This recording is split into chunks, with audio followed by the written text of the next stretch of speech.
Welcome to food ফান্ডা। আজ তৈরি করব খুব কম সময়ের মধ্যে ঘরোয়া উপকরণ দিয়ে রেস্টুরেন্ট স্টাইলে পনির বাটার মশলা। চলুন রেসিপিটি শুরু করা যাক।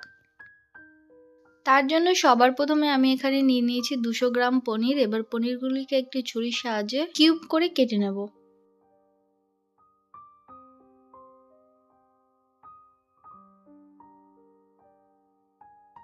পনির আমার কিউব করে কেটে নেওয়া হয়ে গেছে। এবার একটি প্যানে দিয়ে দেব সামান্য সাদা তেল। তেল গরম হয়ে গেলে দেব মিডিয়াম সাইজের একটি পেঁয়াজ কুচি দিয়ে একটু ভেজে নেব। এবার পেঁয়াজের মধ্যে দিয়ে দেবো একটি মিডিয়াম সাইজের টমেটো কুচি, কয়েক টুকরো আদা ও কয়েকটি রসুন, দেবো একটি কাঁচা লঙ্কা। সবকটি উপকরণ একবার খুব ভালোভাবে মিশিয়ে নেব।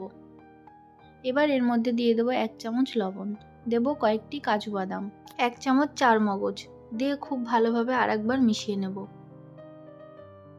সমস্ত মশলাগুলি একটু ভাজা ভাজা হয়ে গেলে ওপর থেকে দিয়ে দেবো হাফ কাপ জল। জল দিয়ে 5 মিনিটের জন্য ঢেকে দেবো।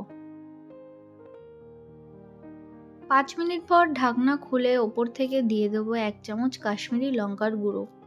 খুব ভালোভাবে মিশিয়ে নিয়ে নামিয়ে নেব।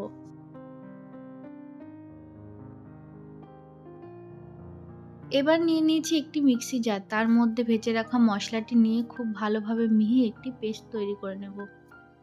পেস্ট আমার তৈরি করে নেওয়া হয়ে গেছে। এবার একটি কড়াইতে দিয়ে দেবো কিছুটা পরিমাণে বাটার ভালোভাবে মেল্ট হয়ে গেলে দিয়ে দেবো গরম মশলা, দেবো 1 চামচ জিরে গুঁড়ো, 1 চামচ ধনে গুঁড়ো, 1 চামচ হলুদ গুঁড়ো ও 1 চামচ কাশ্মীরি লঙ্কার গুঁড়ো।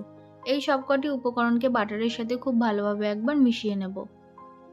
ভালোভাবে মিশিয়ে নেওয়া হয়ে গেছে। এবার আগে থেকে যে মশলার পেস্টটি তৈরি করেছিলাম সেটি দিয়ে খুব ভালোভাবে কষিয়ে নেব 5 মিনিটের জন্য।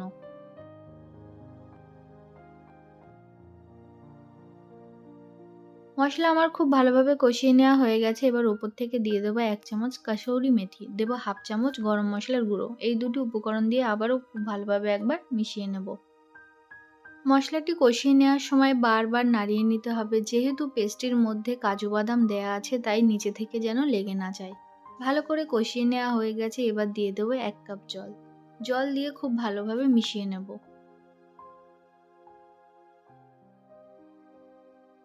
এবার দিয়ে দেব 1 চামচ লবণ। গ্রেভি যখন ফুটতে আরম্ভ করবে তখন দিয়ে দেব কেটে রাখা পনিরের টুকরোগুলো।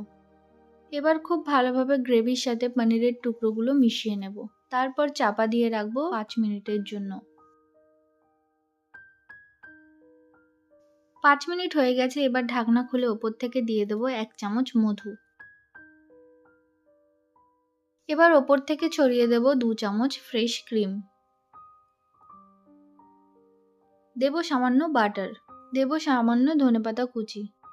এই সবকটি উপকরণ দিয়ে খুব ভালোভাবে একবার নাড়িয়ে নিয়ে 2 মিনিট ফুটিয়ে নিলেই তৈরি হয়ে যাবে রেস্টুরেন্ট স্টাইল পনির বাটার মশলা বাড়িতেই। রেসিপিটি অবশ্যই একবার বাড়িতে ট্রাই করবেন এবং কমেন্ট করে জানাতে ভুলবেন না কেমন হয়েছে। ভিডিওটি যদি ভালো লেগে থাকে তাহলে অবশ্যই একটি লাইক করবেন। আমার চ্যানেলে নতুন হয়ে থাকলে চ্যানেলটি সাবস্ক্রাইব করতে ভুলবেন না। নতুন রেসিপি দেখার জন্য অবশ্যই পাশে থাকুন।